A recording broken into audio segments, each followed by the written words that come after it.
క్రీస్తునందు ప్రియమైన సహోదరి సహోదరులారా, మన ప్రభువును రక్షకుడైన యేసుక్రీస్తు వారి యొక్క శ్రేష్టమైన నామంలో వీక్షకులందరికీ శుభాలు వందనాలు తెలియజేస్తున్నాను. బాగున్నారు కదా?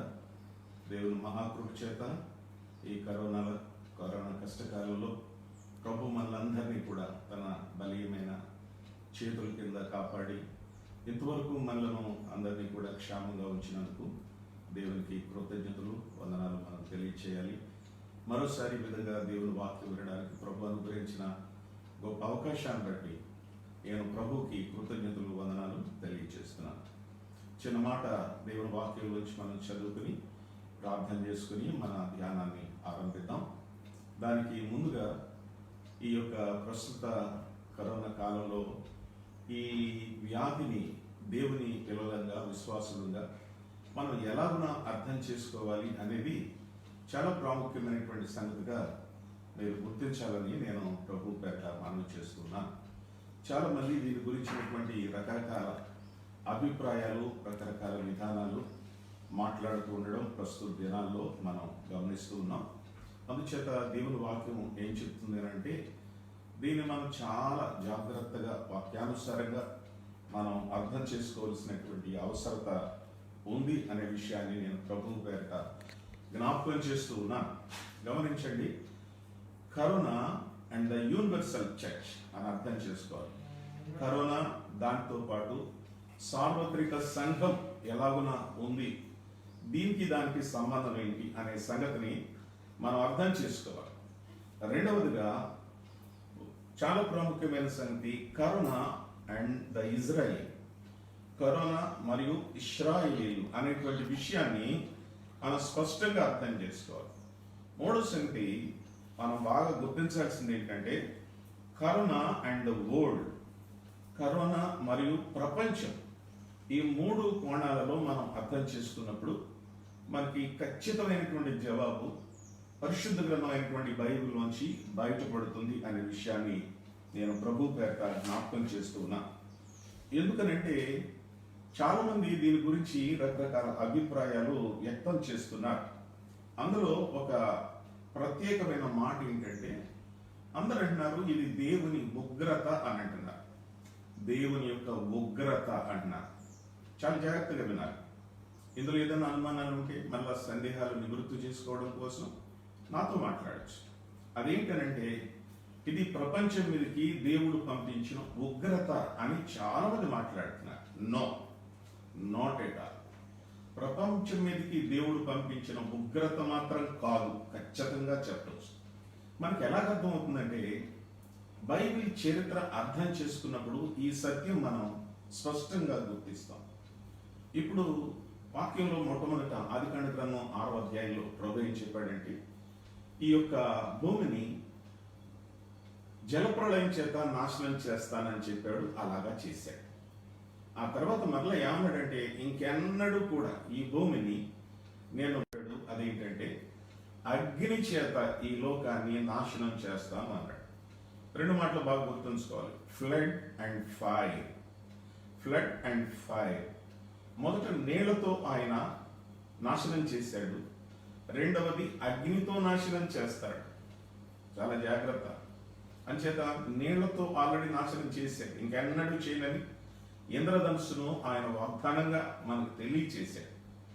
అయినప్పటికీ కూడా మనం అర్థం చేసుకోవాల్సినటువంటిది ఏంటంటే కొన్నిసార్లు ప్రభు అయిన దేవుడు ఏం చేశాడంటే ఒక్కొక్క దేశం మీదకి, ఒక్కొక్క ప్రాంతం మీదకి ఆయన కొన్ని ఇబ్బందులు, కష్టాలు పంపించాడు. ఉదాహరణకి సొదొమ మీదకి అగ్ని గంధకాలు పంపించాడు. దాన్ని ఏమంటారంటే లోకల్ అని అంటారు. అంటే ప్రాంతీయంగా, దేశీయంగా దేవుడు అక్కడ ఆ విపత్తును అంగీకరించాడు.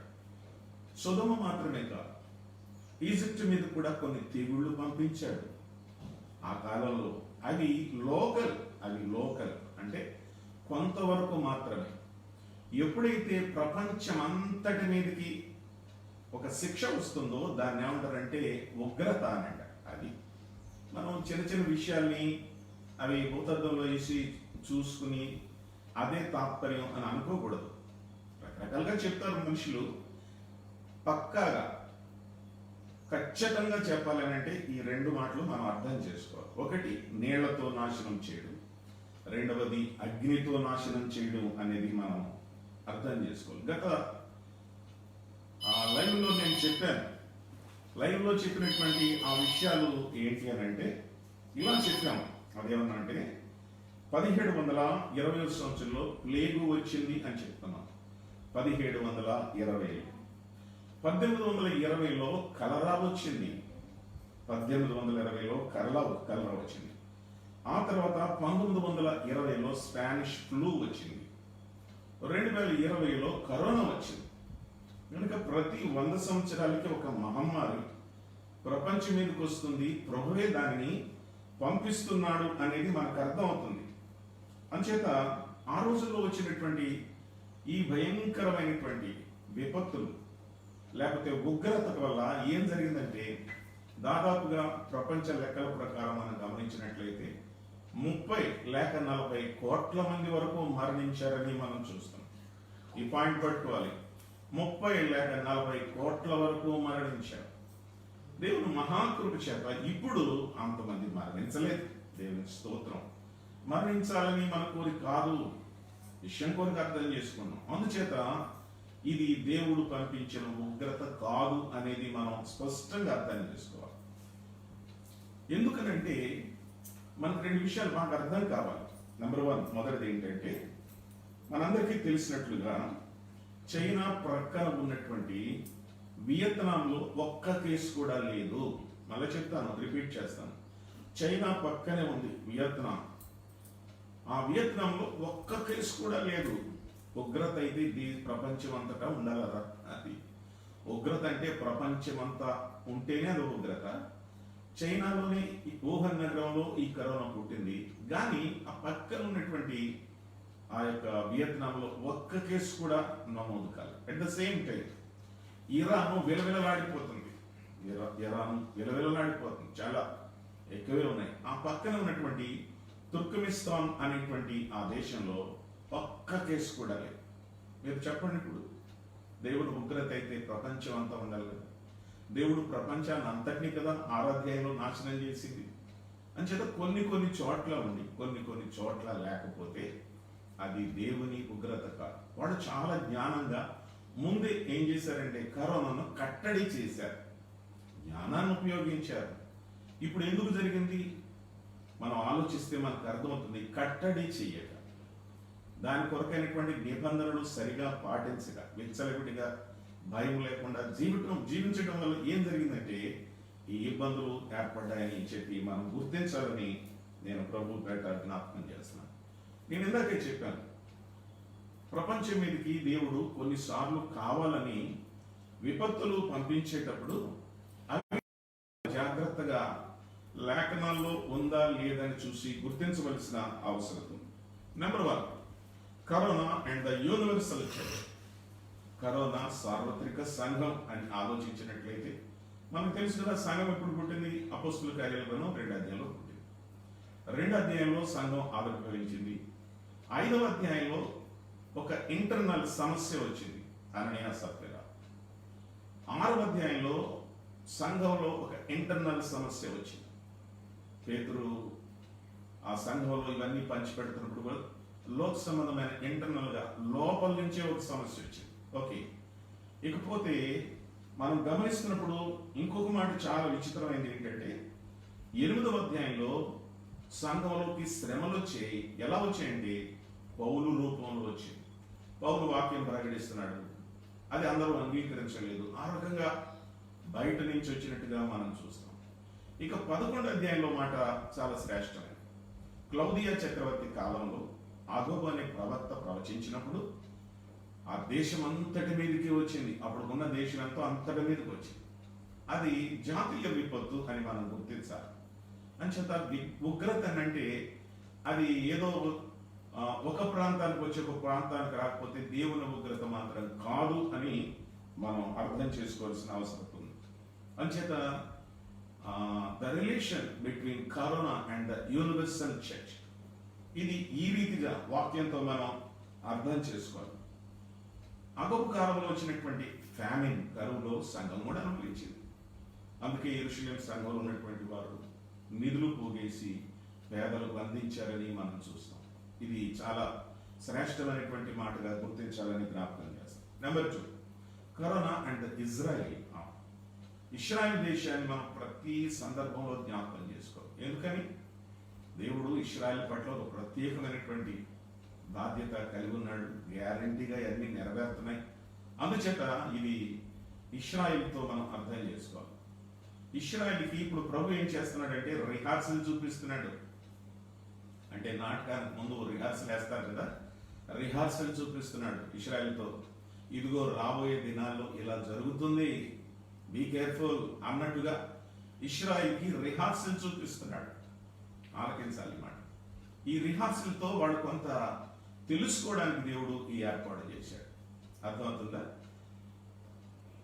ప్రపంచ యుద్ధ కాలంలో హిట్లర్ అనేటువంటి ఆ నియంత 60 లక్షల మంది యూదులను చంపాడని చరిత్ర చెప్పి 20 లక్షల క్షమించండి 60 లక్షల మందిని 60 లక్షల మందిని చంపేశాడు. వాళ్ళందరూ యూదులే. యూదులు అప్పుడు ఏం చేశారు?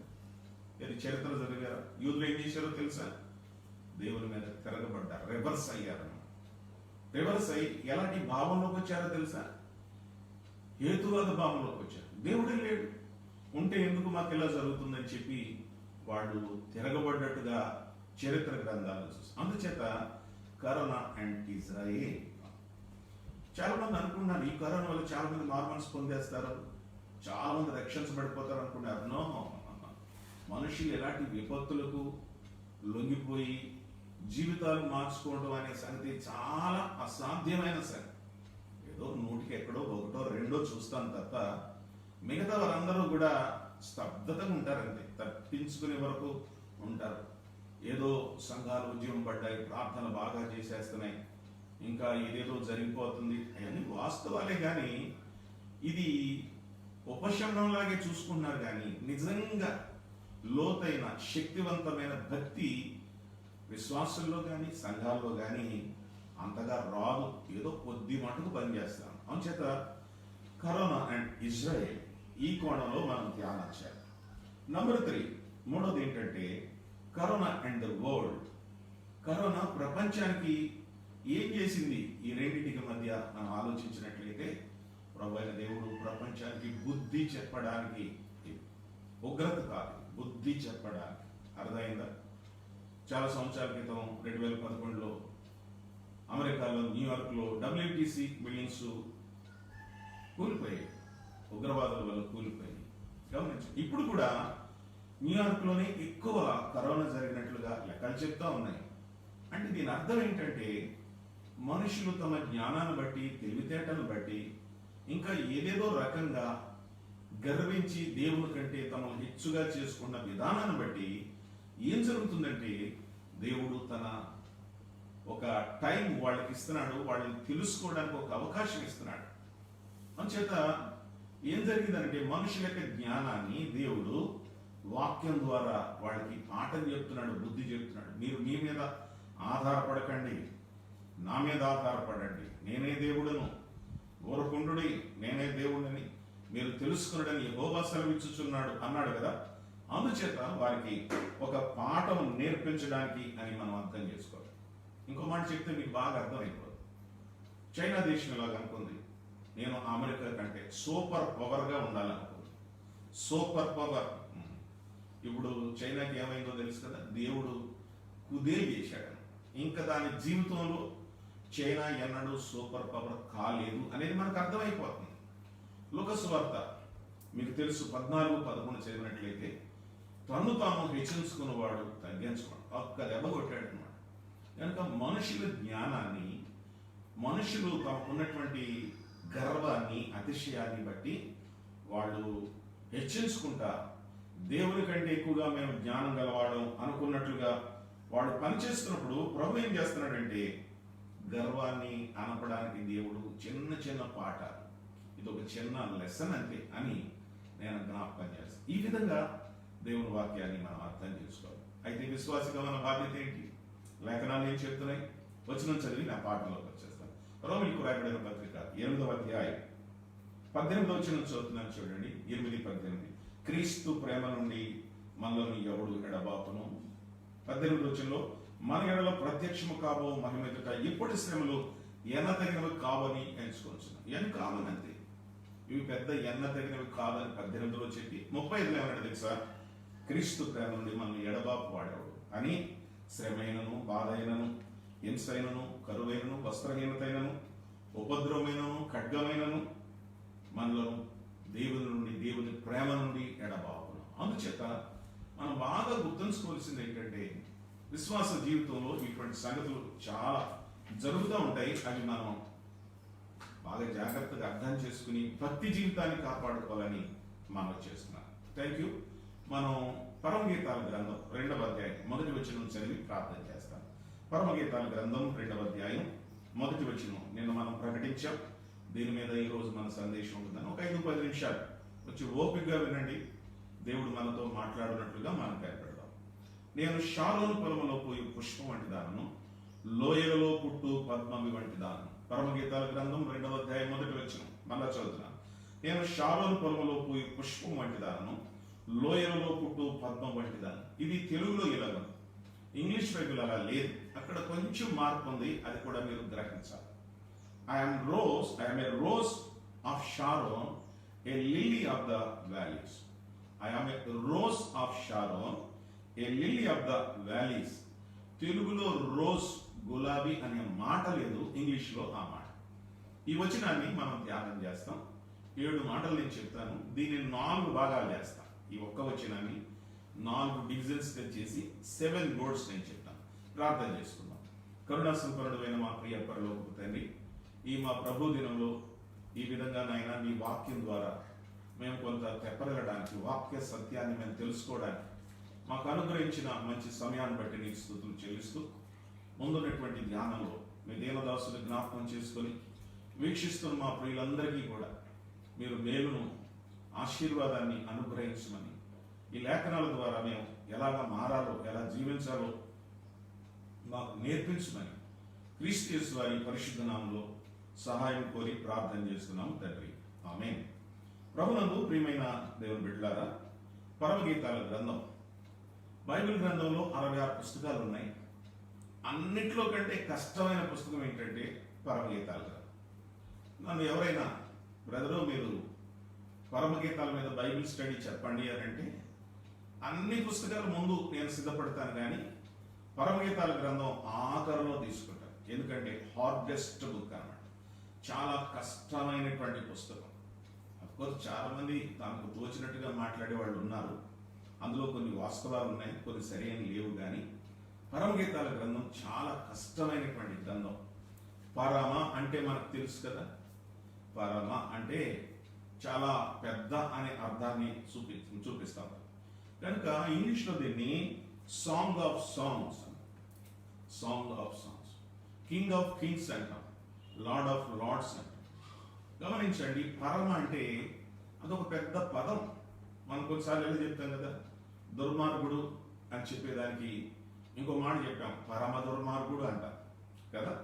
దుర్మార్గుడు అంటే మామూలుగా దుర్మార్గుడు, పరమ దుర్మార్గుడు అంటే అంతకంటే దుర్మార్గుడు లేడు. అంచేత గీతాల్లో పరమగీతం, పైనుండి వచ్చిన గీతం అనేది మనం అర్థం చేసుకోవాల్సిన అవసరత ఉందని నేను జ్ఞాపకం చేస్తున్నాను. మన ప్రభు అయిన దేవుడు పరిశుద్ధుడు, పరమ పరిశుద్ధుడు, హోలీ ఆఫ్ హోలీస్ అన్నాడు. అంచేత పరమ అనేటువంటి ఈ మాటలో చాలా లోతైన భావాన్ని మనం అర్థం చేసుకోగలమని మనం చేస్తున్నాం. రాజుల మొదటి గ్రంథం 4వ అధ్యాయం, రాజుల మొదటి గ్రంథం 4వ అధ్యాయం 32వ వచనం మనం చదివినట్లయితే అక్కడ ఒక మాట మనం చూస్తాం. ఏమిటనంటే, అతడు అనగా సొలొమోను 3000 సామెతలను చెప్పాను, 1005 కీర్తనలను రచించి. సొలొమోను గారు 3000 సామెతలు చెప్పాడు, 1005 కీర్తనలు రచించాడు. 1005 కీర్తనలు ఏమో చూడండి, 1005 కీర్తనలో విన్నారా, ఒక్క కీర్తనే మనకు దొరికింది, అదే పరమగీత గ్రంథం. ఒక్క పాటే దొరికింది, మిగతాని ఎందుకో ప్రభు ఆయన మనకి తీసుకురాలి అంటే దేవుడు దాన్ని ఇన్స్పైర్ చేయలేదు. ఓన్లీ 1 సాంగ్ వీ హ్యావ్, ఒకే ఒక పాట దొరికింది. ఎన్ని పాటలు రాశాడని చదువుతున్నాం, 1005 కీర్తనలు. అవన్నీ ఏమైనా మనకు తెలియదు. ఒక్కటి మాత్రం ప్రభు అయిన దేవుడు గ్రంథస్థం చేశాడు, ఒకే ఒక కీర్తన. అదే ఈ పరమగీతాల గ్రంథంలో ఉన్నటువంటి శ్రేష్టమైన కీర్తన అని మనం గుర్తించాలి. ఎందుకనంటే ఈ గ్రంథంలో దేవుడు అనే మాట లేదు. అది దేవుడు అనే మాట ఇందులో లేదు. కానీ 8వ అధ్యాయం 6వ వచనంలో ఒక్కసారి యెహోవా అని ఉందన్నమాట. చదువుతా వచ్చు. 8వ అధ్యాయం 6వ వచనంలో ఉంది. ఏమని తెలుసా? దాని జ్వాలలు అగ్ని జ్వాలల సమములు, అది యెహోవా పుట్టించు జ్వాల. ఈ ఒక్కసారి మాత్రమే యెహోవా అనే మాట ఉంది. అందుకని ప్రభు అయిన దేవుడు ఈ గ్రంథాన్ని కూడా బైబిల్లో చేర్చడానికి యాక్సెప్ట్ చేశాడనమాట. లేకపోతే ఈ గ్రంథం బైబిల్లోకి వచ్చేది కాదు. 65 ఉంది. కారణం ఏంటంటే దేవుడు అనే మాట ఈ గ్రంథంలో లేదు. కానీ ఒక్కసారి మాత్రం యెహోవా ఎటువంటి వాడు అనే విషయాన్ని మనం దైవ గ్రంథంలో స్పష్టంగా చూస్తాం. ఈ పుస్తకంలో పరమగీతాల గ్రంథం మామూలుగా చదివితే ఎవ్వరికి అర్థం కాదు. ఎలా చదవాలి అంటే చాలా పెద్ద మనసుతో చదవాలి. ఆత్మ సంబంధమైన కళ్ళజోడు పెట్టుకుని చదవాలి. అర్థమవుతుందా? మామూలు కళ్ళజోడు కాదు. ఈ కళ్ళజోడు తీస్తే నాకు ఏం కనపడదు, మీలో కూడా కొంతమందికి అనుకుంటుంది. కానీ పరమగీతాల గ్రంథం చదువుతున్నప్పుడు ఆత్మ విచక్షణ మనకు కావాలి. ఆత్మీయ సంగతులను మనం అర్థం చేసుకోవాలి. అంచేత ఆత్మ సంబంధమైన కళ్ళజోడు పెట్టుకుని పరమగీతాల గ్రంథం చదవాలి. లేకపోతే అన్ని బూతు మాటల్లాగా, తప్పుడు మాటల్లాగా ఉంటాయి. ఒక వచనాన్ని మీకు చూపిస్తాను, తర్వాత మీరు చూస్తారో లేదో తెలియదు. అందుకని 4వ అధ్యాయంలో ఎందుకని ఆత్మ సంబంధమైన కళ్ళజోడు పెట్టుకోవాలంటే 4వ అధ్యాయంలో ఇలా ఉంది. ప్రియుడు ప్రియురాల్ని వర్ణిస్తున్నాడు అన్నమాట. ప్రియుడు మన ప్రభువైన యేసుక్రీస్తు వారు, ప్రియురాలు సంఘం. యేసుక్రీస్తు వారిని ఆయన వర్ణిస్తున్నాడు. ప్రియుడు ఏమని తెలుసా? ప్రియురాలు సంఘాన్ని ఏమన్నాడు తెలుసా? నీ కన్నులు గువ్వ కన్నులు అన్నాడు. యువర్ ఐస్ అన్నాడు. నీ కన్నులు అన్నాడు. రెండవది నీ తల వెంట్రుకలు అన్నాడు. యువర్ హెయిర్, నీ తల అలా ఉంటుంది అని అన్నాడు. మూడవది 2వ వచనంలో నీ పలు వరస, యువర్ టీత్ అన్నాడు. అంటే ఒక ప్రియుడు ప్రియురాల్ని వర్ణిస్తున్నాడు. ప్రభువైన దేవుడు సంఘాన్ని వర్ణిస్తున్నాడు. ఆ తర్వాత ఇంకా నీ పెదవులు ఎరుపు నూనెను పోలి ఉన్నవి, నీ నోరు సుందరము, నీ కణతలు దాడిమ ఫలము. ఆ తర్వాత నీ కందరము అంటే నెక్ అన్నమాట. నీ మెడ పలాగా ఉంది, నీ ఇరుకు చెవులు అన్నాడు, బ్రెస్ట్ అన్నాడు. అంచేత ఇది ఆత్మ సంబంధమైన కళ్ళజోడు పెట్టుకుని చదవకపోతే మనకి ఏం అర్థం కాదు. వీటన్నిటికీ కూడా ఆత్మ సంబంధమైన అర్థాలు ఉన్నాయని నేను జ్ఞాపకం చేస్తాను. చాలా కష్టం. వీటన్నిటికీ ఆత్మ సంబంధమైన అర్థాలు ఉన్నాయి. ఒక్కొక్క దాన్ని వివరించడానికి అది మనుషుని యొక్క జ్ఞానం చాలదు. అంచేత ఈ విషయాన్ని చాలా తేలికైన భాషలో నేను మీకు జ్ఞాపకం చేయడానికి పరమగీతాల గ్రంథం 2వ అధ్యాయం 1వ వచనాన్ని నేను సెలెక్ట్ చేసి, తర్వాత ప్రభు చేతం అయితే మరికొన్ని మాటలు ఎప్పుడైనా మనం ధ్యానం చేస్తాం. మెట్టుకు నేను ఇప్పుడు చెప్పేది ఏంటంటే చాలా ప్రాముఖ్యమైనది. యూదులు యవనస్తులను ఈ 30 సంవత్సరాలు దాటితే తప్ప ఈ పుస్తకం చదవనేవారు. 30 years దాటితేనే చదవాలి ఈ పుస్తకం, చదవనేవారు. యవనస్తులు వివాహానికి సిద్ధపడే ముందు వారు ఖచ్చితంగా పరమగీతాల గ్రంథం కంఠస్థం చేయాలి, చదవాలని యూదుల రబ్బీలు చెప్తారు. ఎందుకంటే ఈ విషయం నీకు బాగా అర్థం కావాలి అన్నట్టుగా అలా చెప్తారని భక్తులు తన గ్రంథాల్లో పేర్కోవడం జరిగింది. యూదులు తప్పనిసరిగా 30 సంవత్సరాలు దాటిన తర్వాత మాత్రమే ఈ పుస్తకాన్ని చదివిస్తారనేది కూడా నేను మరలా జ్ఞాపకం చేస్తున్నాను. ఎందుకని దేవుని ప్రేమ, దేవుని ఆత్మీయత, ఒక భార్యాభర్తల మధ్య ఉన్న ఐక్యత, సహవాసం, వారి మధ్య ఉన్నటువంటి గొప్ప గొప్ప సంగతులన్నీ కూడా ప్రభు ఇందులో వ్రాశాడు అనేది నేను తెలియజేస్తున్నాను. యూదులు ఈ పుస్తకాన్ని, సొలొమోను రాసిన 3 పుస్తకాలని ఇలా చదువుతారని బైబిల్ పండితులు చెప్పారు. నెంబర్ 1, పరమగీతాల గ్రంథాన్ని అతి పరిశుద్ధ స్థలంలో చదువుతారు. అతి పరిశుద్ధ స్థలంలో మనకు తెలుసు కదా, పాత నిబంధనలో ఆవరణము, పరిశుద్ధ స్థలము, అతి పరిశుద్ధ స్థలం. అంచేత పరమగీతాల గ్రంథాన్ని అతి పరిశుద్ధ స్థలంలో చదువుతారు. రెండవది, మనకు తెలిసినట్లుగా ప్రసంగి గ్రంథాన్ని వారు ఎక్కడ చదువుతారంటే పరిశుద్ధ స్థలంలో చదువుతారు. పరమగీతాలేమో అతి పరిశుద్ధ స్థలం, ప్రసంగి ఏమో పరిశుద్ధ స్థలం. సామెతల గ్రంథాన్ని ఆవరణంలో చదువుతారు. దీన్ని బట్టి ఈ 3 గ్రంథాలకి వారు తీసుకున్నటువంటి ఆ శ్రేష్టమైనటువంటి విధానాలు మనం అర్థం చేసుకోవచ్చు. ఇంకో కోణంలో ఇలా చెప్తారు, ఈ 3 గ్రంథాలు సొలొమోనే రాశాడు. ఎలా చెప్పాను కదా, 1005 కీర్తనలో కీర్తన దొరికింది మనకి. అంతే అంచేత గుర్తించాల్సింది ఏంటంటే, సొలొమోను మంచి వయసులో ఉంటుండగా పరమగీతాలు రాశాడు. యవన కాలంలో నడి వయసులో ఉంటుండగా సామెతల గ్రంథం రాశాడు. వృద్ధాప్యంలోకి వచ్చినాడు ప్రసంగి రాశాడు. చాలా అనుభవంతో రాసినటువంటి ఆత్మీయమైనటువంటి విషయాలని మనం గుర్తించాలి. ఇదంతా కూడా పరమగీతాల గ్రంథానికి వహించినటువంటి చిన్న ఉపోద్ఘాతమని జ్ఞాపకం చేస్తున్నాను. ఓకే, మనం 4 భాగాలు చేద్దాం అనుకున్నాం కదా. నెంబర్ 1, 2వ అధ్యాయం 1వ వచనాన్ని మనం 4 భాగాలు చేస్తున్నాం. మొదటిగా చెప్తున్నాను, నేను పుష్పమును, నేను పుష్పమును. మొదటి మాట, నేను పుష్పమును. ఎవరు అన్నారు? సొలొమోను అన్నాడు. ఇది మనం ఎలాగ అర్థం చేసుకోవాలి? రక్షించబడిన విశ్వాసి పుష్పము లాంటి వాడు.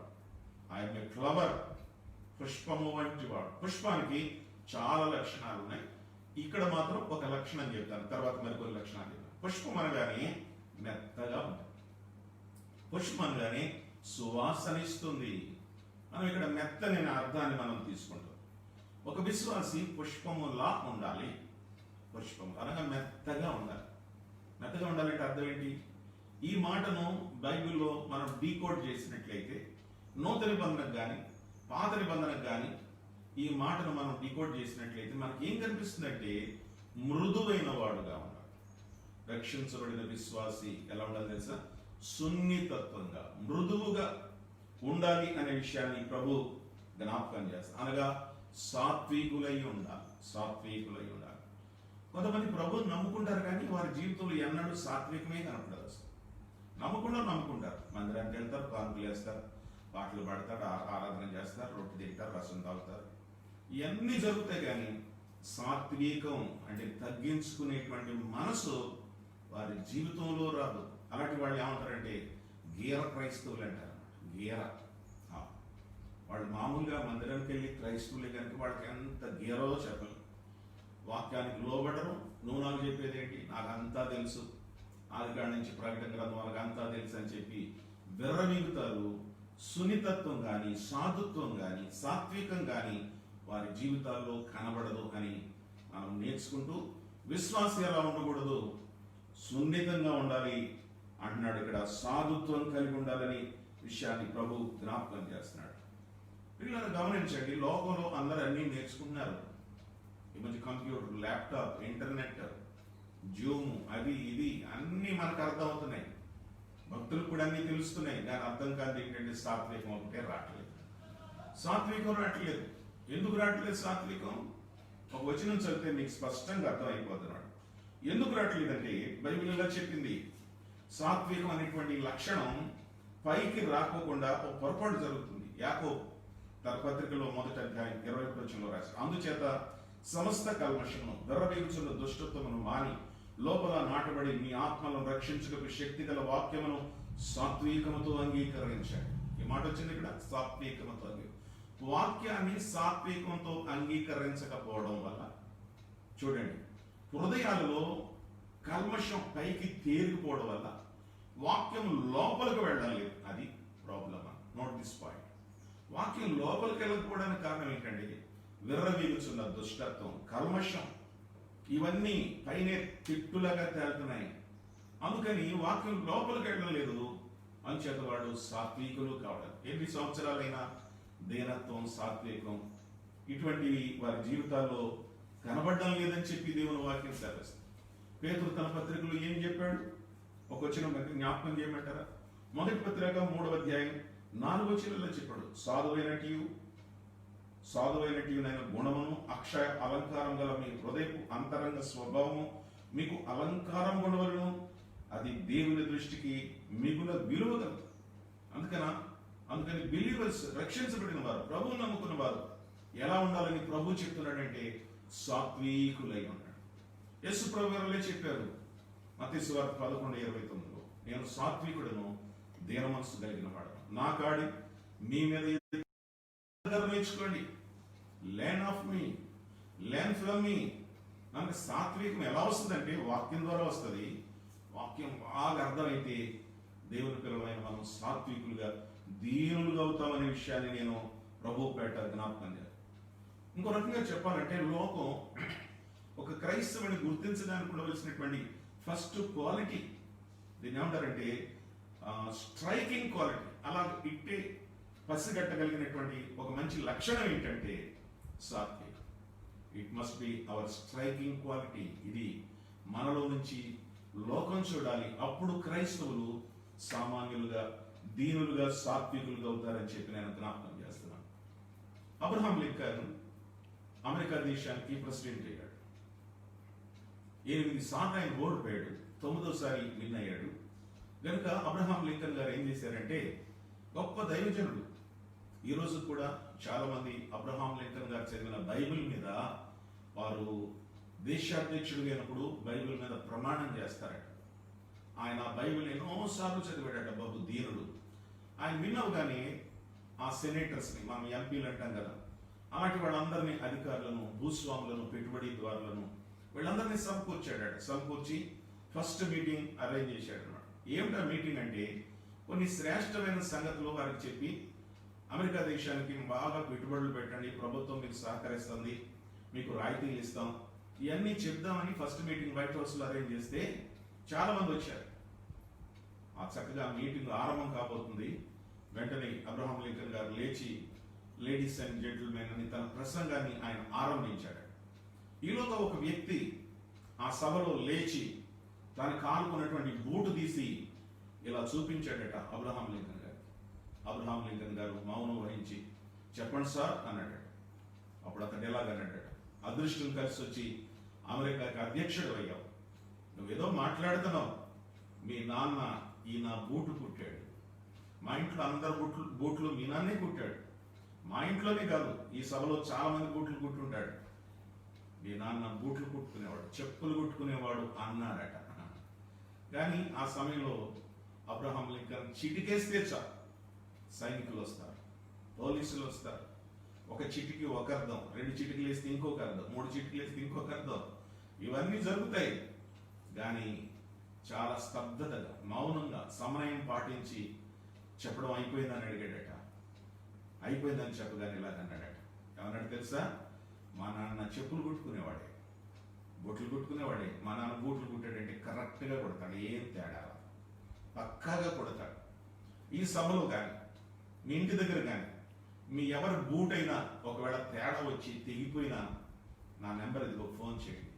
మా నాన్న నాకు కూడా బూట్లు కుట్టడం నేర్పించాడు, నేను కూడా కుడతాను. అమెరికాకు అధ్యక్షుడైనా కానీ నేను కూడా షూస్ రిపేర్ చేస్తాను. మా నాన్న వృత్తిని దైవంగా భావించాడు, నాకు కూడా తెలుసు అని చెప్పి నేను వచ్చి మీ ఇంటికి వచ్చి మీ బూట్లు కరెక్ట్ చేసి పెడతాను అన్నాడు.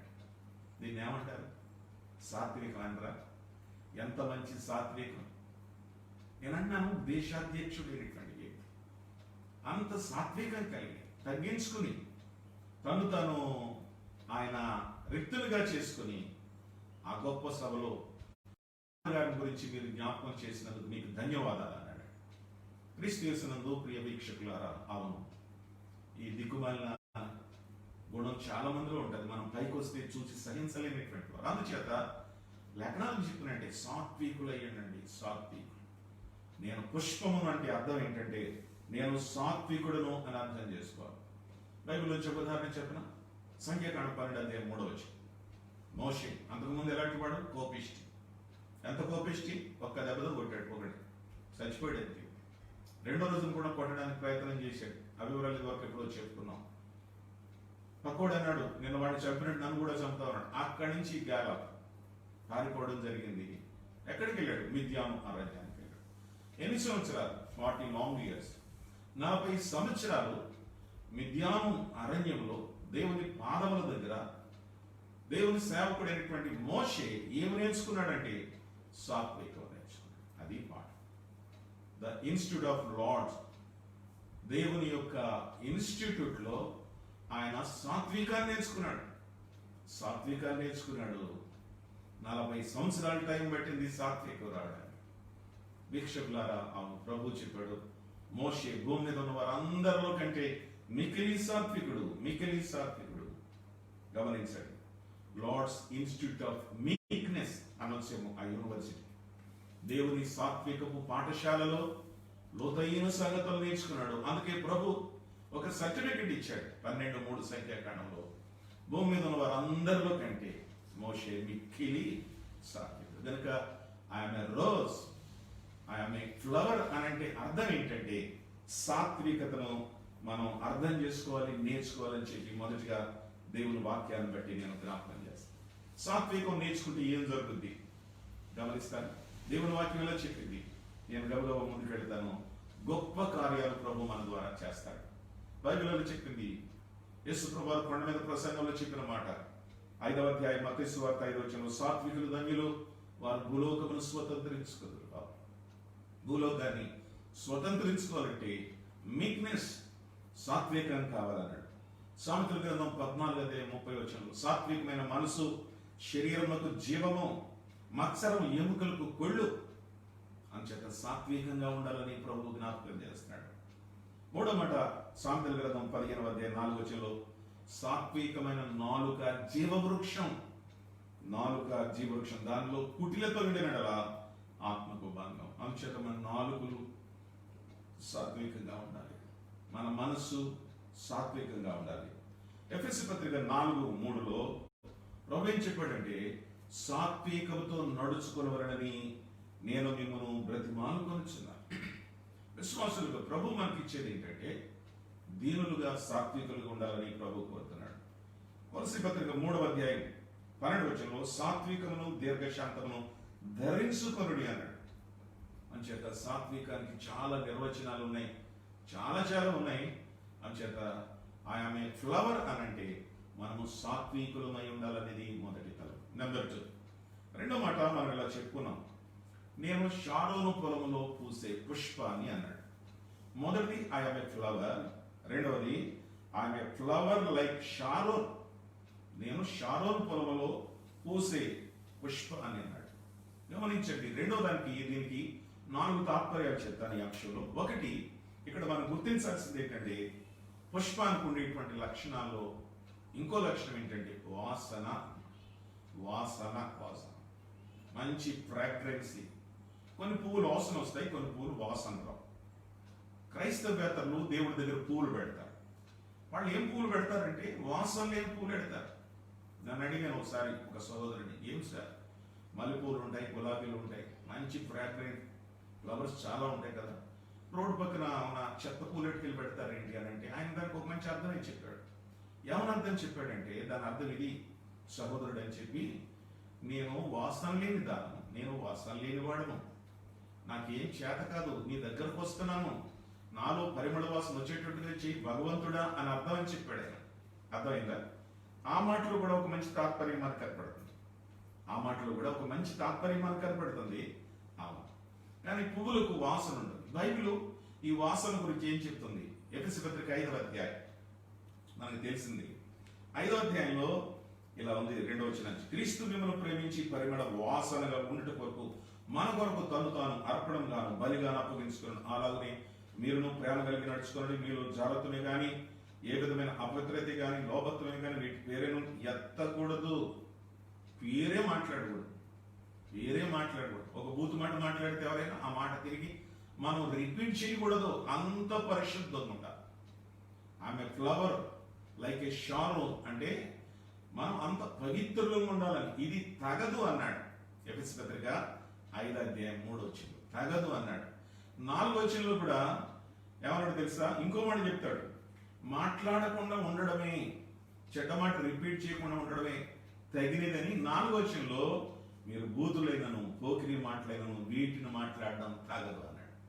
అంటే సేవకులు, విశ్వాసులు, రక్షించబడిన వారు ఎలా ఉండాలంటే పరిశుద్ధులుగా ఉండాలి, పవిత్రులుగా బ్రతకాలి. దేవుడు మన నుంచి పరిశుద్ధతను అపేక్షిస్తున్నాడు. పరిశుద్ధులైండుడి, నేను పరిశుద్ధుడైనాను కదా, మీరు కూడా పరిశుద్ధులైండుడి అన్నాడు. నోహు జలప్రళయం తర్వాత తలుపు తీసి కిందకు వచ్చిన తర్వాత 8వ అధ్యాయం ఆదికాండ గ్రంథంలో 20-21 చెప్పడు, పవిత్ర పశువులన్నింటిలోనూ పవిత్ర పక్షులన్నింటిలోనూ కొన్ని తీసుకొని ఆ బలిపీఠం మీద దహన బలి అర్పించినప్పుడు యెహోవా ఈ పైన సువాసనను ఆగ్రాణించును. పరిశుద్ధతను ప్రభు కోరుకుంటున్నాడు. ఎంత గొప్ప సంగతి! మన జీవితాలలో పరిశుద్ధత చాలా ప్రాముఖ్యమైన విషయంగా మనం గుర్తించాలి. క్రీస్తు మన కొరకు తను తాను అర్పించుకోవడానికి గల కారణం, చనిపోవడానికి గల కారణం ఏంటంటే మనలను పరిశుద్ధులుగా చేయడానికి అనే విషయాన్ని నేను జ్ఞాపకం చేయాలి. బైబిల్ గ్రంథంలో 1029 పేజీలు ఉన్నాయి. మీరు ఎప్పుడైనా లెక్కెట్టండి.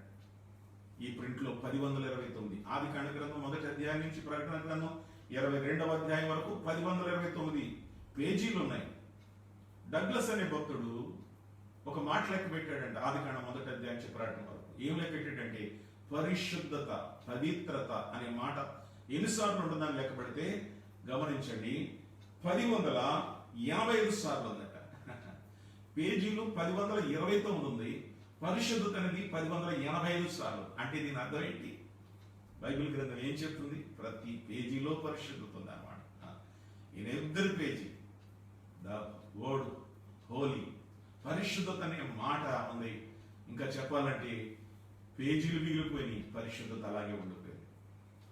ఇతర గ్రంథాలు మీరు చదివినట్లయితే 100 పేజీలు కూడా ఒకసారి పరిశుద్ధత అనే మాట రాదు. అంచేతే దేవుని యొక్క గ్రంథాన్ని పరిశుద్ధ గ్రంథం అన్నారు. ఇది ఎవరో కూర్చుని పెట్టేది కాదు, దేవుడే భక్తులైన వారికి తన ఆత్మ చేత ఈ సంగతిని బయలుపరిచాడు. ఈ గ్రంథం పేరు పరిశుద్ధ గ్రంథం అండి. పరిశుద్ధ గ్రంథం. ఒకసారి నేను ట్రైన్లో ప్రయాణం చేస్తాను, బైబిల్ చదువుకుంటాను. నా పక్కన ఎదురుగా కూర్చున్న ఒక ఆయన చూశాడు. చూసి నాతో ఇలా మాట్లాడాడు. సార్ నేను పాస్టర్ గారు అన్నాడు. అవునన్నాను. నాకు ఇస్తారా ఒకసారి బైబిల్ అన్నాడు. తీసుకోండి అన్నాను. ఆయన అటు ఇటు తిరగేశాడు, అండర్లైన్ కాడ చదువుకున్నాడు. అప్పుడు బైబిల్ మళ్ళా నాకు ఇస్తూ ప్రశ్న అడిగాడు ఆయన. వినండి ఏమన్నాడు తెలుసా? ఏం సార్ ఈ గ్రంథానికి పరిశుద్ధ గ్రంథం అని రాశారు, మా హిందూ గ్రంథాలకి పరిశుద్ధ గ్రంథం అని రాయలేదు, ఏం సార్ తేడా ఏంటన్నాడు. నేను ఇలా చెప్పాను, బాబు నేను మీ గ్రంథాలు ఏం చదవలేదు, నేను ఈ గ్రంథాన్ని చదివాను. ఈ గ్రంథం పరిశుద్ధమైనది, ఈ గ్రంథంలో ఉన్న వాక్కులు పరిశుద్ధమైనది, ఈ గ్రంథం రాయించిన వాడు పరిశుద్ధుడు. అందుకని దేవుడు ఏం చేశాడంటే దీనికి పరిశుద్ధ గ్రంథం అని పేరు పెట్టాడు. మిగతా గ్రంథాలు నాకు సరిగా తెలియదని చెప్పాను. అంచేత ప్రియ దేవుని బిడ్డలారా గుర్తుంచుకోండి, విశ్వాసి పరిశుద్ధుడుగా జీవించాలి. పరిశుద్ధుడుగా జీవించాలి. మనం మార్కెట్కి వెళ్ళినట్లయితే ఏదైనా వస్తువులు కొనాలంటే ఎంత టైమో, ఏ సబ్బు కొనాలి, ఏ షాంపూ కొనాలి, ఏ డై కొనాలి, ఏ పేస్ట్ కొనాలి, ఏది బాగుంటుంది, చాలా టైం తీసుకుంటాం. మనం చాలా టైం తీసుకుంటాం. దానికి తీసుకున్నంత టైము పరిశుద్ధతగా ఉండడానికి తీసుకోం. అది నేను చెప్పొచ్చు. పరిశుద్ధులుగా ఉండడానికి ఎంత టైం తీసుకోవాలి మనం? దేవుని వాక్యం రోజులు ఎంత చదవాలి? ప్రియులారా ఆలోచించండి. పరిశుద్ధులుగా ఉండాలంటే లేఖనాలను బాగా చదవాలి. వాక్యమే మనలను పరిశుద్ధులుగా చేస్తుంది. యవనస్తులు దేని చేత నాటం శుద్ధి చేసుకుందరు? నీ వాక్యం బట్టి కదా. వాక్యమే మనం చదువుతుంటాడుగా సాత్వికాన్నిచ్చి పరిశుద్ధతనిచ్చి మనల్ని నడిపిస్తుందనే విషయాన్ని మనం మర్చిపోకూడదు. ప్రభు అన్నాడు నేను పరిశుద్ధుడనేలాగున అన్నాడు అన్నమాట. బైబిల్లో కొంతమంది మనకు మాదిరి వ్యక్తులు ఉన్నారు. అబ్రహాం అనంటే విశ్వాస వీరుడు అని, విశ్వాసులకు తండ్రి. ఆయన అనుసరించి మనం విశ్వాసం నేర్చుకోవాలని బైబిల్ చెప్తుంది. ఇప్పుడే చెప్పుకున్నాం, మోషే సాత్వికుడు, దీన మనసు కలిగిన వాడు. ఆయన చూసి మనం సాత్వికం నేర్చుకోవచ్చు. దావీదు కనపడుతున్నాడు, ఆయన చూసి మనం పశ్చాత్తాపం నేర్చుకోవచ్చు. పొరపాటు చేసినప్పుడు ఎంత కన్నీళ్లు విడిచాడో ఆయన చూసి మనం నేర్చుకోవచ్చు. They are all our role models. వాడంతా మనకి మాదిరిగా ఉన్నటువంటి వాడు. విన్నారా? అయితే ప్రభు అన్నాడు పరిశుద్ధతకు మాత్రం ఎవరిని మార్గదర్శిగా పెట్టలేదు. వీళ్ళని అనుసరిస్తే మీరు పరిశుద్ధులు అవుతారని చెప్పలేదు. అన్నాడైనా నేను పరిశుద్ధుడైన లాగా మీరును అన్నాడు. ఆయనే మన మంచి మాదిరి అనే విషయాన్ని మనం గుర్తించాలని ప్రభు పేరట నేను మాట్లాడుతున్నా. పిల్లలు గమనించండి, ఆమె ఫ్లవర్ అనంటే రెండో మాట ఏంటంటే పరిశుద్ధత కలిగి ఉండాలి. సువాసన అంటే పరిశుద్ధతని కొన్ని వచ్చినారు చూసాం. రెండో మాట కూడా నేను జ్ఞాపకం చేస్తాను. ఇందులో 4 చెప్తానన్నాను కదా. రెండో మాట ఏంటంటే ఇలా అర్థం చేసుకోవాలి. బైబిల్ వచనం చదివితే మనకు అర్థమవుతుంది. సామెతల గ్రంథం 22:1 గొప్ప ఐశ్వర్యం కంటే మంచి పేరును వెండి బంగారముల కంటే దయయు కోరదగినవి అన్నాడు. గొప్ప ఐశ్వర్య, మంచి పేరు. మంచి పేరు అంటే దేవుని పిల్లలైనటువంటి వారు మంచి పేరు అనగా సాక్ష్య జీవితాన్ని కలిగి ఉండాలి. సాక్ష్య జీవితాన్ని కలిగి ఉండాలి.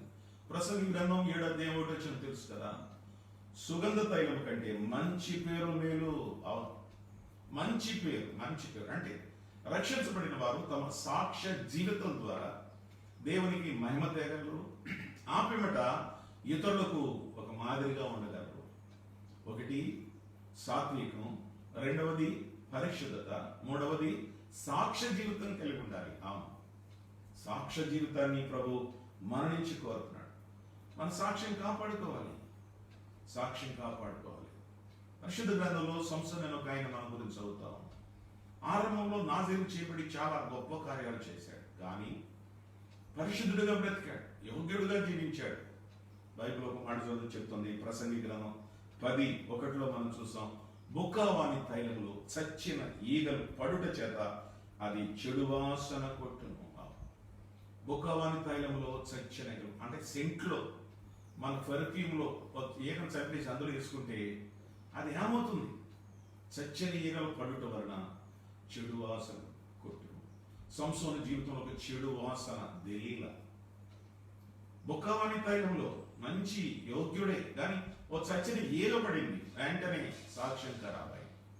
జాగ్రత్త సుమి, మన సాక్ష్యాన్ని ఆఖరి వరకు మనం కాపాడుకోవాల్సిన అవసరత ఎంతైనా ఉంది అనే విషయాన్ని నేను ప్రభు పేరట జ్ఞాపకం చేస్తాను. మంచి పేరు. మంచి పేరు భూలోకంలో ప్రభు దగ్గరికి వెళ్ళక ముందు సంఘములో, సంఘానికి వెలుపల మంచి పేరు. మంచి పేరు. ఈ మంచి పేరు సంపాదించుకున్న వాడు బైబిల్లో చాలా మంది ఉన్నారు. తిమోతి మంచి పేరు కలిగిన వాడు, అననీయ మంచి పేరు కలిగినటువంటి వాడు, ఇర్మియా అన్నాడు, సువార్తలోకి ఆయన అన్నాడు మంచి పేరు పొందిన శతాధిపతి అన్నాడు. ఇలాంటి వాళ్ళని మనం చాలా మందిని చూస్తాం. పిల్లలు మన చేత మంచి ప్రవర్తన, సాక్ష్య జీవితాన్ని మనం కలిగి ఉండాలి. నెంబర్ 3, వాసన అంటే ఇంకో మాట కూడా బైబిల్ మనకు చెప్తుంది. వచనం చదివితే మనకు అర్థం. ఫిలిప్పీ పత్రిక 4:18 చదువుతున్నాను. అది మనోహరమైన సువాసన అన్నాడు కదా, నాకు సమస్తమును సమృద్ధిగా కలిగి ఉన్నది. మీరు పంపిన వస్తువులు ప్రతిత్వ వల్ల పుచ్చుకొని ఏమీ తక్కువ లేకున్నాను. అవి మనోహరమైన సువాసనయు దేవునికి ప్రీతికరమును ఇష్టమునైన యాగమునై ఉన్నవి. అంటే దీని అర్థం ఏంటి? దేవునికి ఇవ్వడం అది సువాసన. సువాసన ఒకటి పరిశుద్ధ జీవితం, రెండవది సాక్ష్య జీవితం, మూడవది దేవునికి ఇవ్వడం. దేవునికి ఇవ్వడం, దేవునికి ఇవ్వడం. పౌలు చెరసాలు ఉన్నాడు, ఉత్తరం రాస్తున్నాడు. ఫిలిప్పి వాళ్ళకి రాసి, నాకు అన్నీ ఉన్నాయి దేవుని దేవాలి, నాకు ఏం తక్కువ లేదు, అయినా మీ ప్రేమ నేను ఉదాహరించకుండా ఉండలేదు. నేను చెరలో ఉన్నానని ఎరిగి మీరు నాకు కావలసినవన్నీ కూడా ఎఫ్రొదితు యవనస్తుని ద్వారా, సేవకుల ద్వారా నాకు పంపించారు. అవి నాకు అందినవి, మీకు వందనాలని చెప్పి దేవునికి ఇష్టమైనది ప్రీతికరమైన సువాసన అనే మాట ప్రభు ఆ విషయంలో చెప్పాడు. అందుకని దేవునికి ఇచ్చేవాడి దగ్గర సువాసన వస్తుంది, దేవునికి ఇవ్వని వారి దగ్గర దుర్వాసన వస్తుంది. దేవునికి ఇవ్వడం మనోహరమును సువాసనయు అనే విషయాన్ని మనం గుర్తించాలని ప్రభు పేరట తెలియజేస్తున్నాం. ఒక మంచి మిషనరీ ఇలా చెప్పాడు ఒకసారి సభలో. ఆయనకి నేను ట్రాన్స్లేట్ చేస్తున్నాను. ఆయన మాట్లాడుతూ వాక్యంలో సందర్భానుసారంగా మాట్లాడుతూ ఒక మాట అన్నాడు. ఒక వ్యక్తి రక్షించబడిన తర్వాత మొట్టమొదట అతని పరస్సుకు బాప్తీసం ఇవ్వాలన్నాడు. మీకు అర్థమైందా? అతని పరస్సుకు బాప్తీసం ఇవ్వాలన్నాడు. అంటే అక్షరార్థంగా పరస్సు కానీ కాదు, అంటే దేవునికి ఇచ్చే మనస్సు రావాలన్నాడు. అతని పరస్సుకి ఫస్ట్ బాప్టిజం ఇవ్వాలి. దేవునికి ఇచ్చే విషయంలో వెనుకాడకూడదు. ఎందుకని ఆయన తన ప్రాణాన్ని మన కొరకు ఇచ్చాడు కదా. అంచేత దేవునికి ఇవ్వడం ఎటువంటిదంటే చాలా శ్రేష్టమైనది అనే విషయాన్ని ప్రభు చెప్పాడు. ఆయన అనేకుల కొరకు తన ప్రాణాన్ని క్రయధనంగా ఇచ్చిన వాడు. మనం ఎంత ఇస్తే మాత్రం దేవుని యొక్క రుణాన్ని తీర్చుకోగలం? సహోదరుడా, సహోదరి, మనం ఎంత ఇచ్చినా ఏం చేసినా ఆయన మన పట్ల చేసిన త్యాగానికి ఇది సమమైంది కాదు, ఇది దానికి పోల్చదగింది కాదు. అందుచేత మన కానుకల ద్వారా మనం దేవునికి ఇవ్వడం ద్వారా కూడా దేవుని ఘనపరచవచ్చు అనే విషయాన్ని మనం గుర్తుంచుకోవడం చాలా శ్రేష్టం. పరిశుద్ధుల అవసరాల్లో పాల్గొనడం. ఇది లాక్డౌన్ టైం.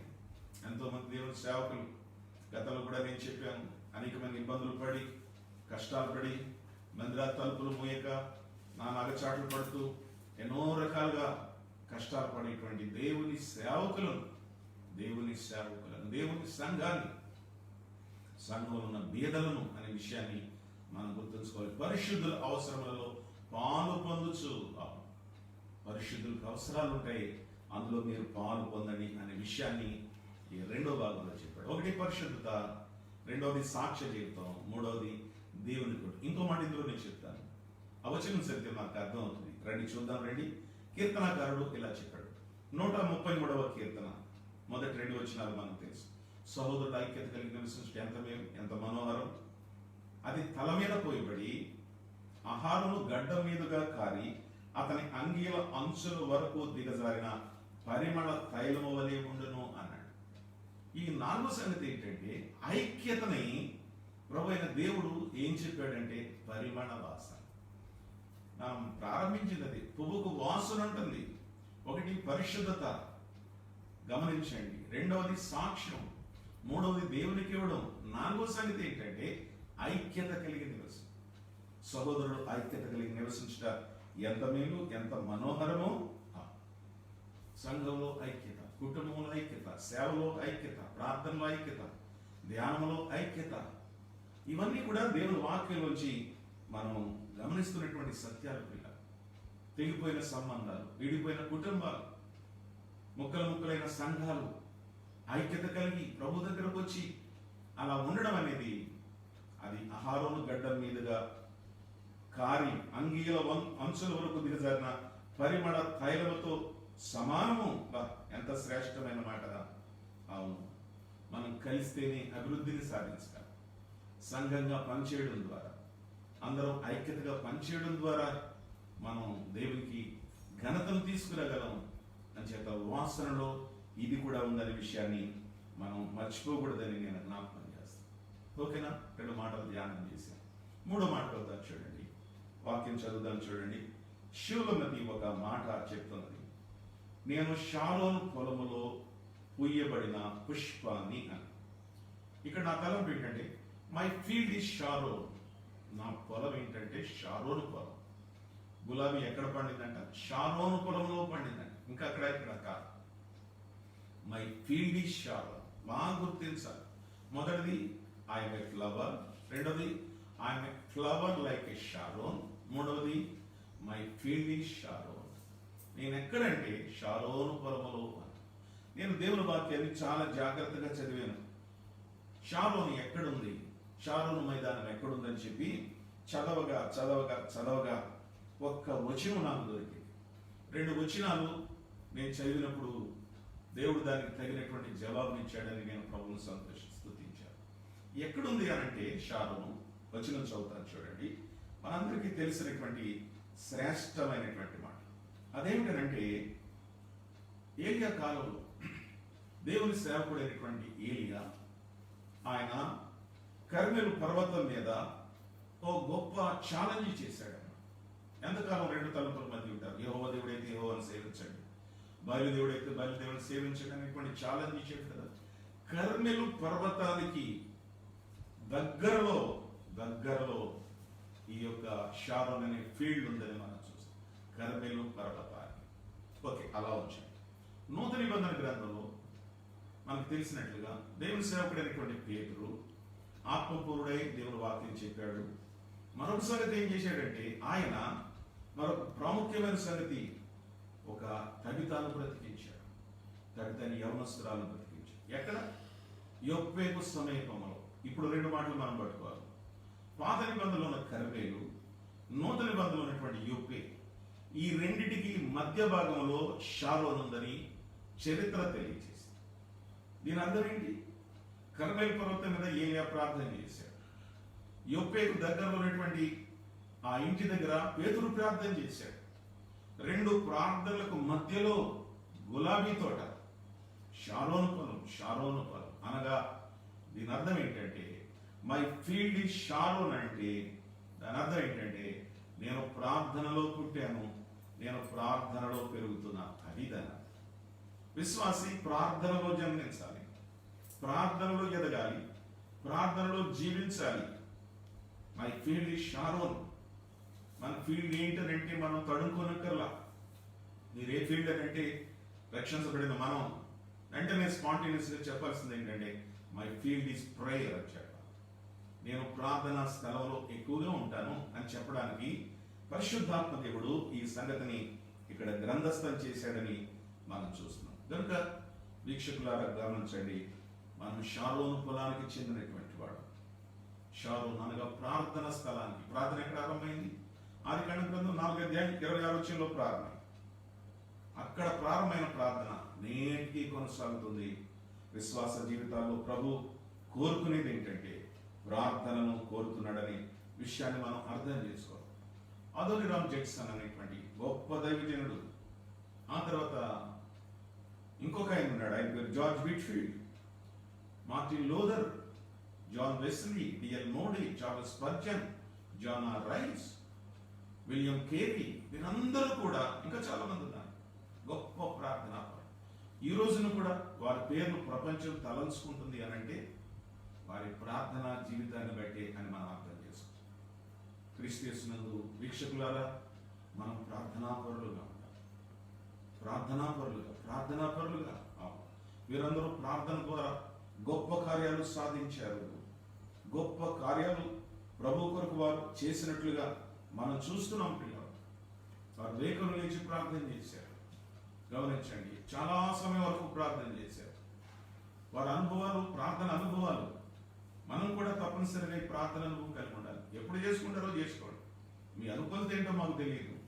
అది మధ్యరాత్రి అయితే మధ్యరాత్రి, తెల్లవారుజాము అయితే తెల్లవారుజాము, ఒకవేళ భర్త పిల్లలందరూ కాలేజీకి వెళ్ళిపోయి స్కూల్కి వెళ్ళిపోయిన తర్వాత మధ్యాహ్నం ఖాళీ మధ్యాహ్నం, ఏ సమయమైనా పర్లేదు.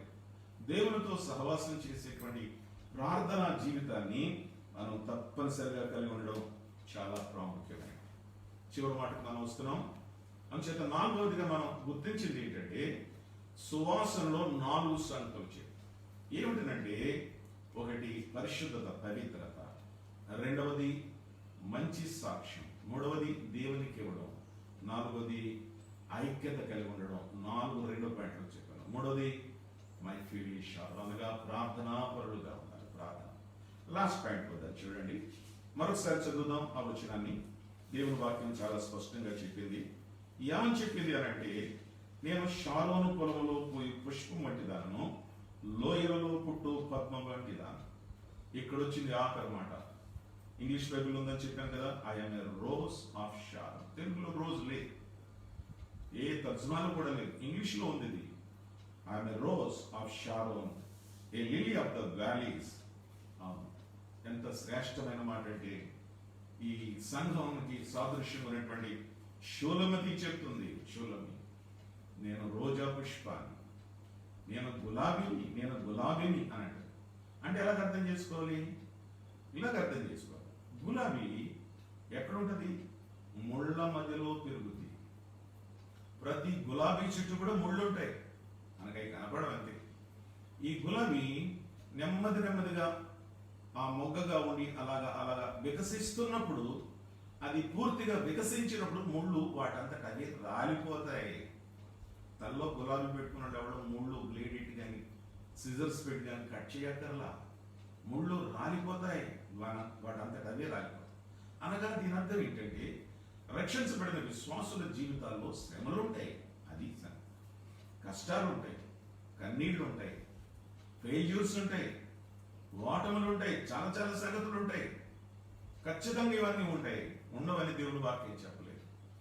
టీవీలో ప్రజలు అలా చెప్తారులేండి, మీరు నమ్ముకుంటే అయ్యి ఉండవు అంటారు. కానీ నువ్వు మాటలు ఖచ్చితంగా కష్టాలు ఉంటాయి, ఖచ్చితంగా ఇబ్బందులు ఉంటాయి, కన్నీళ్లు ఉంటాయి. మనం ముళ్ళ మధ్యలో ఉంటాం. విశ్వాసి ముళ్ళ మధ్యలో, సమస్యల మధ్యలో ఉండాలి. దేవుని వాక్యం సెలవు. యోగు జ్ఞాపకం చేసుకుందామా? 2వ అధ్యాయం 1వ వచనంలో ఏమంటాడో తెలుసు కదా, మనం దేవుని వల్ల మేలు అనుభవించుదుమా, కీడును మనము అనుభవింపదగదా. మనం మేలైన ప్రభు చేత ఎప్పుడు కీళ్ళు వద్దా మనకి? మన ఎవరో మన మాటలతో కూడా ఏం అనకూడదా? ఏం అనుభవించవా మనం అసలు ప్రభు కొరకు? ఏం చెప్పింది వాక్యం? నీతి కొరకు ఆకలి తప్పులు కలిగిన వారు. ప్రజలు మిమ్మల్ని హింసించి నిందించినప్పుడెల్లా మీరు ధన్యులు, పరలోకంలో మీకు ఫలం ఉంటుందని చెప్పాడు.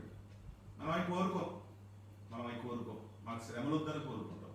యోబు ఒక మంచి పాఠం చెప్తున్నాడు. దేవుని వల్ల మనం కీడు అనుభవించడం తగదా?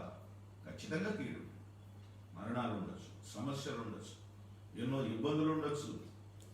ఒక కుర్రోడు అడిగాడు తల్లి, మమ్మీ మంచివాడికి కష్టాలు ఎందుకు వస్తాయి మమ్మీ అని అడిగాడు. మంచి ప్రశ్నే. మంచివాడికి కష్టాలు ఎందుకు వస్తాయి అని అంటే ఆ తల్లి ఎలా చెప్పిందంట, బాబు మనం పాప సంబంధమైన లోకంలో ఉన్నాం, పాప శాప సంబంధమైన లోకంలో ఉన్నాం. ఈ లోకంలో ఉన్నప్పుడు మంచివాళ్ళకు కూడా కష్టాలు వస్తాయి. ఈ కరోనాలో ఎంతో మంది భక్తులు చనిపోయారు. మీకు తెలుసో లేదో, వారి చరిత్రలు చదువుతూ ఉంటే మిషనరీ ప్రభు కొరకు త్యాగం చేసి సేవ చేయడానికి నిర్ణయం చేసుకున్నటువంటి వారు, భర్తను పోగొట్టుకున్న స్త్రీలు, భార్యను పోగొట్టుకున్నటువంటి భర్తలు, పిల్లలు ఎంతో మంది ఉన్నారు. శ్రమలు ఉంటాయి, గ్యారంటీగా శ్రమలు ఉంటాయి. అండ్ రోజ్, నేను గులాబీ పువ్వును కనుక ప్రియమైన దేవుని బిడ్డలారా, విశ్వాస జీవితంలో ఖచ్చితంగా కష్టాలు ఉంటాయనేది మనకి అర్థమైపోతాం. ఎదురు దెబ్బలు తొలుగుతాయి కొన్నిసార్లు. బాధల బడిలోనే మనం ఎక్కువ నేర్చుకుంటాం.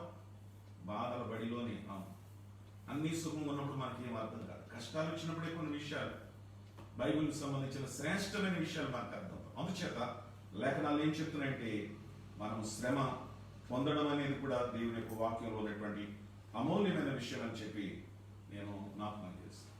పువ్వులన్నింటిలో కంటే మంచి పువ్వు ఏదంటే గులాబీ అంటారు, రాణి పువ్వు అంటారు దాన్ని. రాణి పువ్వు అంటారు. అవును, గులాబీ పువ్వు చాలా అందాన్ని ఇచ్చే పువ్వు. ఒక మంచి కాస్ట్లీ డ్రెస్ వేసుకుని, సూట్ వేసుకుని, ఒక చిన్న 5 రూపాయలు ఖరీదైనటువంటి ఒక రోజు ఆ సైడ్ పెడితే దాని లుక్కే వేరుగా ఉంటుంది. అందాన్ని తెస్తుంది. 10,000 రూపాయల సూట్కి 5 రూపాయల గులాబీ చాలా అందాన్ని తీసుకొస్తుంది. అంచేత శ్రమలు మన జీవితానికి అందాన్ని తీసుకొస్తాయి. ఖచ్చితంగా శ్రమలో నలిగే కొద్దీ కష్టాల్లో నలిగిపోయే కొద్దికి విశ్వాసి దగ్గర మనకి సువాసన వస్తుంది అనే విషయాన్ని మనం మర్చిపోకూడదని చెప్పి నేను జ్ఞాపకం చేస్తాను. దేవుని వాక్యం ఎలా చెప్పింది? ఏప్రిల్ రాయబడిన పత్రిక 12వ అధ్యాయం 11వ ఈ లోకంలో ఏం జరుగుతుందో చెప్పాడు. ప్రస్తుత ముందు సమస్త శిక్షయు దుఃఖకరముగానే కనపడను కానీ సంతోషకరముగా కనపడదు. అయినను దాని యందు అభ్యాసము కలిగిన వారికి అది నీతిను సమాధానకరమైన ఫలం ఇస్తుంది. ప్రియమైన దేవుని బిడ్డలారా, విశ్వాస జీవితంలో ప్రస్తుతం అన్ని కష్టాలు, అన్ని ఇబ్బందులు కనపడతాయి, అన్ని సమస్యలుగా కనపడతాయి. కానీ దేవుని వాక్యం చెప్పేది ఏంటంటే, అది తర్వాత దాని యొక్క ఫలితం, దాని గొప్పతనాన్ని మనం ప్రత్యక్షంగా కళ్ళారా చూసి ప్రభువుని ఎంతగానో స్తుతిస్తామని చెప్పి ఈ మాటల్లో మనం అర్థం చేసుకోగలమని నేను జ్ఞాపకం చేయాలి. అందుచేత ఆమె రోజ్ అని అంటే, నేను శ్రమల గుండా ప్రయాణాన్ని చేస్తాను. చివరి మాట చదువుతున్నాను చూడండి. యెషయా గ్రంథం 35వ అధ్యాయం మొదటి 2 వచనాల్లో ఇలా చెప్పాడు. అరణ్యమును ఎండిన భూమిని సంతోషించును, అడవి ఉల్లసించి కస్తూరి పుష్పం వలె పూయును, అది బహుగా పూయించు ఉల్లసించును, ఉల్లసించి సంగీతములు పాడును, లెబాను సౌందర్యము దానికి కలుగును, కర్మెలు షారోనుకున్న సొగసు దానికి ఉండును, అది యెహోవా మహిమ, మన దేవుని తేజస్సును చూస్తున్నాం. దేవుని బిడ్డలారా, ఈ అనుభవాలు మన జీవితాలకు అన్వయం చేసుకుందాం. ప్రభువు మనల్ని విశ్వాసులుగా ఈ ఉన్నతమైనటువంటి అంశాలు నేర్చుకోవాలని చెప్పి పరమగీతాల గ్రంథము 2వ అధ్యాయం 1వ వచనం ద్వారా మనతో మాట్లాడు. శ్రమల్లో నలిగే కొద్దీ సువాసన. అగరబత్తి అలాగే ఉంటే వాసన రాదు, దానికి కాలిస్తేనే వాసన వస్తుంది కదా. అగరబత్తి కాలిస్తేనే వాసన వస్తుంది. గంధపు చెక్క నూరుతోనే వాసన వస్తుంది. గంధపు చెక్కలా ఉండే వాసన రాదు, దాన్ని నరగదీస్తే సువాసన వస్తుంది. కనుక విశ్వాస జీవితంలో శ్రమలు, కష్టాలు సహజమైన సంగతులు. తర్వాత మనం పుష్పిస్తాం, ప్రభుత్వ మహిమ తెస్తాం అని చెప్పి భక్తుడు చెప్పాడు. అరణ్యము ఎండిన భూమి ఉల్లసించు. ఈ విషయాలు మన ఆధ్యాత్మిక జీవితాలకు అన్వయం చేసుకున్నాం. ఒకటి, నేను ముగిస్తున్నాను, సాత్వికాన్ని అలవర్చుకోవాలి. రెండవది, పరిశుద్ధతను అలవర్చుకోవాలి. మూడవది, సాక్ష్య జీవితాన్ని కలిగి ఉండాలి. నాలుగవది, దేవునికి ఇవ్వడం నేర్చుకోవాలి. ఐదవది, ఐక్యతగా ఉండాలి. ఆరవది, ప్రార్థనాపరుడుగా ఉండాలి. ఏడవది, శ్రమల జీవితంలో కూడా పాలిభాగం పొందాలి. అలాగ జీవించి ఈ లేఖనాల ద్వారా ప్రభుకి మహిమ ఘనత మనం తీసుకురావడానికి పరిశుద్ధాత్మ దేవుడి తలుపులు దీవించుగాక. ఆమె ప్రార్థన చేసుకుందాం. మీరు కూడా మీ మనసులో చిన్న ప్రార్థన చేసుకోండి.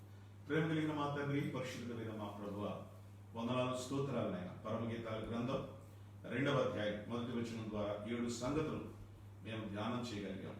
ప్రభువానికి వందనాలు. మేము ఎంత జాగ్రత్తగా ఉంటే అంత దీవెన ఆశీర్వాదం అని ఈ లేఖనాల ద్వారా మాకు తెలియచేస్తున్నందుకై నీకు స్తుతులు చెల్లిస్తున్నాను. మేము సాత్వికమై పరిశుద్ధమై సాక్ష్యం కలిగి ప్రభువా మీకు ఇస్తూ ఐక్యత కలిగి ప్రార్థనా స్థలంలో శ్రమలను అనుభవిస్తూ మా జీవితాలు కొనసాగించడానికి మీ సహాయం దయచేయండి. ఈ విపత్తు కాలంలో, ఈ ప్రళయ కాలంలో కూడా మీరు మమ్మల్ని ఎంతవరకు కాపాడినందుకు వదనాలు. ఇంకా ముందును కాపాడండి, కృప చూపించండి నాయన. మీరు అలాంటి దినాల్లో ఫ్లడ్, ఫైర్ మధ్యలో కొన్ని తెగుళ్ళు యాక్సెప్ట్ చేశారు నాయన. ఇప్పుడు కూడా మీరు అలాగే చేశారు. అందుచేత ఈ మహమ్మారి కాలంలో మేము జాగ్రత్తగా ఉండి ప్రార్థన చేసుకుంటూ, ఎక్కువగా వాక్యం చదువుకుంటూ, మీతో కలిసి ఐక్యపరచబడినట్లుగా మీ సహాయం మాకు అనుగ్రహించమని, ఈ కార్యక్రమాన్ని వీక్షించిన తర్వాత వీక్షించబోతున్న మా ప్రియ వీక్షకులందరి వరకు నీకు స్తుతులు చెల్లిస్తూ, మరలా పునరుద్ధాన దినం మేము కలుసుకునే వరకు మీ సహాయం దయచేయమని వాక్యమై ఉన్న యేసుక్రీస్తు ప్రభు నామంలో స్తోత్రములు చెల్లించి ప్రార్థన చేస్తున్నాం తండ్రి. Amen. Thank you very much. ప్రభు మీ అందరినీ కూడా ఆశీర్వదించును.